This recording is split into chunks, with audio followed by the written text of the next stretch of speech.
Okay, next we are discussing Mendelian inheritance, the deviations from the Mendelian inheritance and exceptions. The first one is linked genes and the second one is epistasis. We already discussed the Mendelian deviations in case of incomplete dominance, codominance and multiple allelism.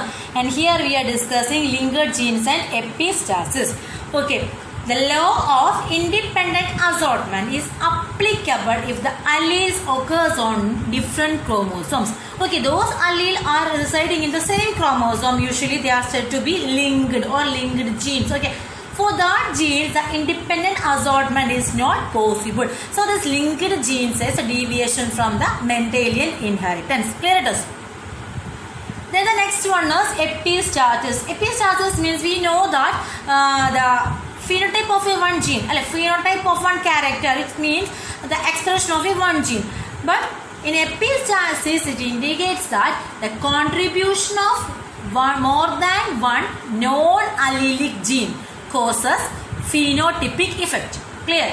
Contribution of more than one non-allelic gene causes phenotypic effect. So this is also known as two gene interaction. Clear it is? Two gene interaction. So that is epistasis. So epistasis is an example for the two gene interaction. Okay. So what is two gene interaction? Contribution of more than one non-allelic gene for controlling a phenotype.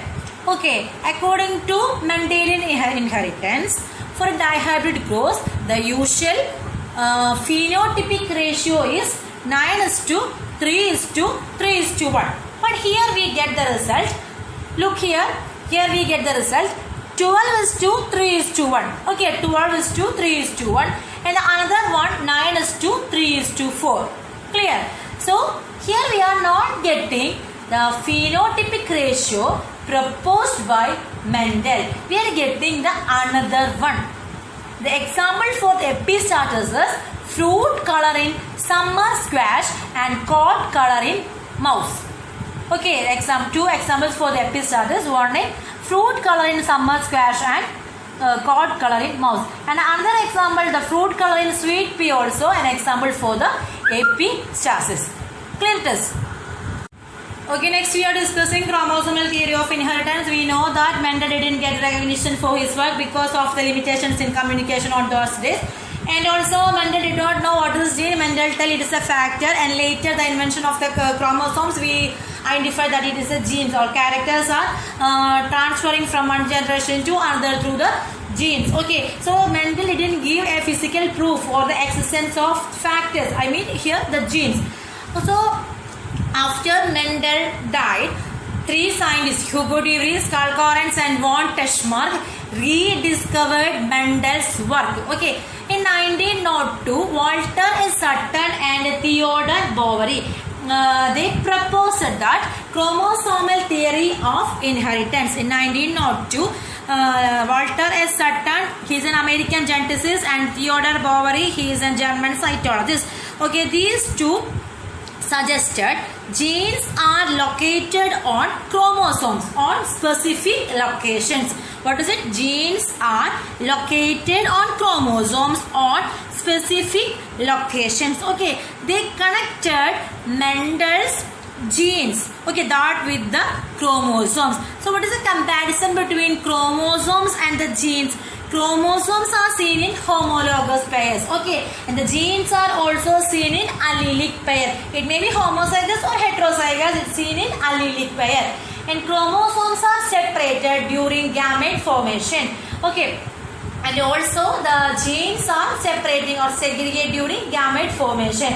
And the independent pairs are segregated independently of each other. In case of chromosomes and genes, independent pairs segregate independently of each other. So, chromosomal theory of inheritance proposed by Walter S. Sutton and Theodore Boveri, they showed that they are having some parallel behavior with Mendelian concept. That means gene. Okay, on that basis they proposed chromosomal theory of inheritance.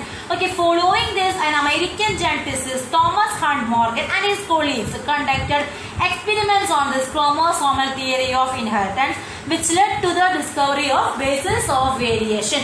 Thomas Hunt Morgan or T.H. Morgan conducted his experiments in Drosophila. Okay, we know that Mendel conducted experiments in pea plants because pea plant having so many features that all. On that way, this Drosophila, that means fruit fly, is also having some features. Okay, the features are they should be cultured easily on a synthetic medium.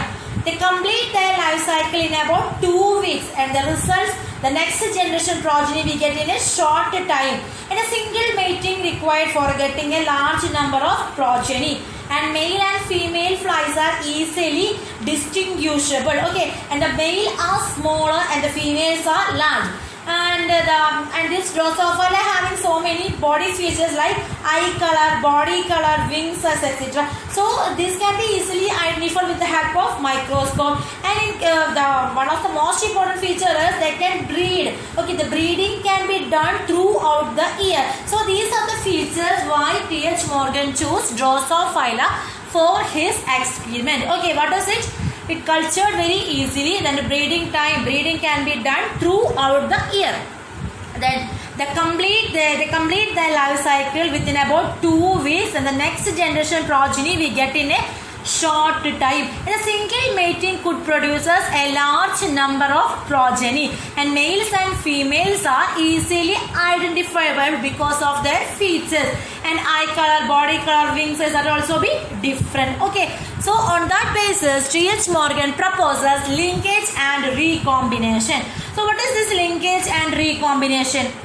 Okay, we know that Mendel found out that in dihybrid courses 9:3:3:1 is the phenotypic ratio, but this having so many exceptions. Exceptions one is linkage. Okay, I told you that in linkage means in the chromosome the genes are sit near to near. That means in a particular area the chromosomes that means genes are linked together. That means the parental gene combination much higher. Okay, when the genes are situated very closer, there may be a little chance for recombination. Clear it is? When the genes are located, that means alleles are located very closer, there may be a little chance for recombination. Okay, if the genes are located, that means alleles are located in distance, that means a non-homologous chromosome, it may be easy for linkage. Okay, so there may be a recombination will be possible. So on basis Mendel proposed that Mendel proposed dihybrid process. Phenotypic ratio is 9:3:3:1, and Morgan proposed that in case of linkage it will not follow the dihybrid cross ratio. Clear this? The physical association of genes, the genes are inherited together as a single unit. Okay, the genes are inherited as a single unit, that is known as linked genes, and the mode of inheritance is known as linkage. When the linkages took place, there may be a little chance for taking recombination.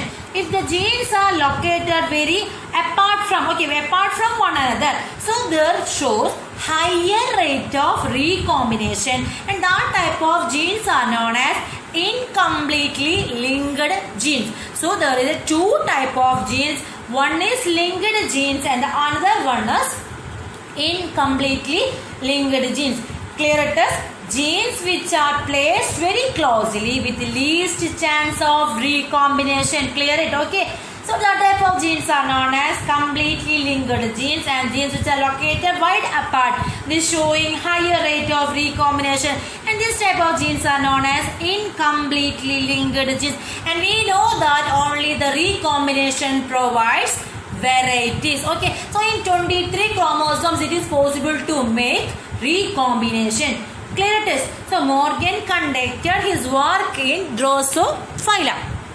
Okay, so tightly linked genes showing lower rate of recombination and the loosely linked genes showing high rate of recombination. So there may be two type of genes. One is linked, completely linked genes, and the another one is incompletely linked genes. Okay, for the experiment, Morgan chooses the Drosophila feature as the scientific name of Drosophila is Drosophila melanogaster.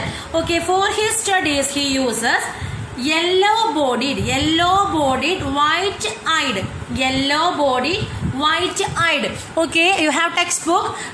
This is a picture from your textbook. So in cross A, the Morgan used, not Mendel, Morgan used yellow-bodied, white-eyed. That is a mutant one. And the female is a female, and the wild type males. Okay, the wild type males, they are grey body and red eye. So the female having yellow body and a white eye, and male having grey body and red eye. Okay, so after the crossing, the result is F1 generation, then F1 generation, then he took F2 generation. The result is the parental types 98.7%, it shows parental combination, and the recombinant type is only 1.3%. Okay, so this is clearly indicate that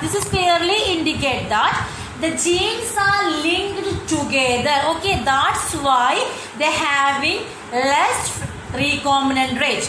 Okay, next in cross B. Okay, cross B. They took white miniature and then wild type feature. Okay, in this 62.8% parental type shown and 37.2% is recombinant type. This means that the genes are not situating close together. They're showing some distance between the genes. Okay, that's why they're having recombinant. How much percentage? 37.2% recombinations they have. Clear? Okay, so Morgan's student Alfred Stratman used the frequency of recombination between two gene pairs of the same chromosome. Okay, a measure of the distance between genes. Okay, so this is known as Centimorgan or MAP unit. The position on the chromosome we can easily calculate by using the MAP unit or Centimorgan. The symbol of Centimorgan is small letter C and the capital M. Okay, this genetic map is extensively used in sequencing human genome. Human genome is a wild project. It takes more than 12 years. Okay, for this project, and they concluded and they revealed the history of the whole human genome using this Centimorgan or MAP unit. So what is MAP unit? Measure of the distance between two genes. Clear it is? Okay, our next topic is sex determination. Okay, so cytological observations made in number of insects led to the development of the concept of genetical basis of sex determination. It was provided by the scientist Henke. Clear? So we know that in our body two types of chromosomes, that means autosomes and allosomes. Autosomes and allosomes. Autosomes means which undergoes mitosis. Okay. And the function of this autosomes is repair. Okay, and the function of the allosomes is the sex chromosomes. When we know that sex chromosomes undergoes meiosis. So in human body there are two types of sex chromosomes. One is X chromosome and the another one is Y chromosome. So the male can produces two type of gamete. One is X and the another one is Y, and the female having produces only one type of gamete, that is X. In case of human I am telling. Okay, so in human the females are homogametic because they are having only X chromosome, but the males are heterogametic because they are having X and Y chromosome. On this basis, there are three different patterns of sex determination is possible. The first one is XX female and XY male, ZW female and ZZ male. The third one is XX female and XO male. Okay, the first case, okay, XX female and XY male. Clear it is? So this is our condition also, XX female and XY male. So this is the most common type of sex determination. Okay, so examples for this type of sex determination is mammals, Drosophila and other invertebrates. Some dioecious plants are also an example for this XX female and XY male type of sex determination. Okay, so here this A means autosomes and XY means it is in sex chromosomes. So male are heterogametic. So they can produce two type of gametes, A plus X and A plus Y. And females are homogametic. They can produce only one type of gamete, A plus X. Okay, on crossing, what will happen? This gamete when crosses with A plus X gamete crosses with A plus X. Okay, so here getting XX chromosome. So there may be a chance for getting a female child. Clear? And the Y gamete fuses with this X gamete. Okay, so here the combination is XY. So that indicates this a male. So 50% of chance for getting a female baby and a male baby. That is XY sex determination mechanism. Clear? Autosomes and allosomes.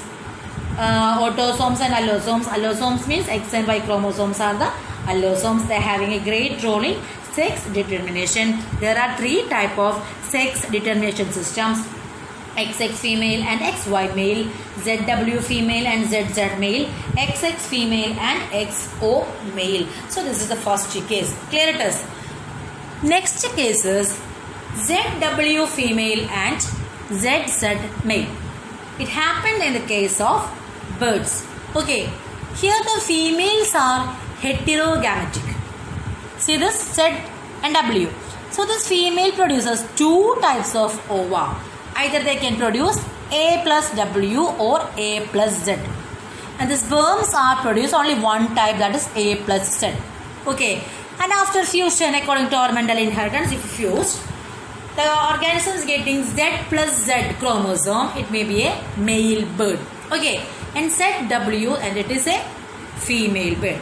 Clear this? So in this case, female shows heterogamety and the male is homogametic. Okay, and the next type of, so this type of sex mechanism is known as ZW mechanism. ZW mechanism. Next one is XXXO. XXXO. This XXXO sex determination is seen in grasshopper, bugs and insect like cockroach. Okay, here the males are heterogametic. That means XO. And the females are homogamete. Okay, so as usual, the offspring which get the heterogametic condition, they produces male and getting homogametic condition, they are female. So these are the three types of sex determination. In case of human, we know that we having 23 pairs of chromosome. In this 22 pairs are autosomes and one pair of sex chromosome. The sex chromosomes are X and Y chromosome. So the male Y chromosome decided the baby is either female or male. Clear it is? Next we are discussing the sex determination in honeybee. In case of honeybee, the males are haploid. Haploid means what? N condition. Okay. And the females are diploid. Diploid means 2N condition.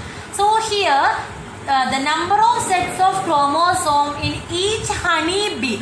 Number of sets of chromosome. Okay. Number of sets of chromosome in each honeybee determines what? Determines the sex of the organism. If it is a diploid, there may be a chance for diploid, there may be a chance for a female offspring, and there may, if it is a haploid, there is a chance for what? There is a chance for a male offspring. Okay, so look this one. Female, they are having 2N condition. That means they are having 32 chromosomes. Okay. So in this 32 chromosomes, they undergoes meiosis. They undergoes meiosis. Meiosis means reduction division. Okay. So they undergoes reduction division and produce haploid gametes. And they are producing haploid gametes. Okay. And the male is in haploid condition. Already the male are in haploid condition and male also produces gametes in mitosis. Okay, haploid gametes to mitosis. So when a cross occurs between this haploid female gamete with a male haploid gamete. Okay, so 16 plus 16, 32. So it is a 2n condition. So again diploid. The diploid means the chance for getting a female honeybee. Clear? Here from the female this 16. Okay, 16 means it's a haploid condition. So parthenogenesis means the organism forming without fertilization. The organisms are forming without fertilization. That is known as what? Parthenogenesis. If a parthenogenesis insect is forming from this haploid condition, it is a male. Okay, so in case of honeybee, there is occur haploid diploid type of sex determination mechanism. Here the number of sets of chromosome determine the sex of the organism. Clear it is? Okay, in some invertebrate cases, the temperature and the salinity of the water determines the sex of the organism. Okay, in higher organism it is not possible. In higher organism, the allosomes are determining the sex of the organism. So we discussed three different types of sex determination: XX, XO, XX, XY, ZW, ZZ, and another one is haploid diploid type of sex determination. This haploid diploid type of sex determination occurs in honeybee. Clear it is?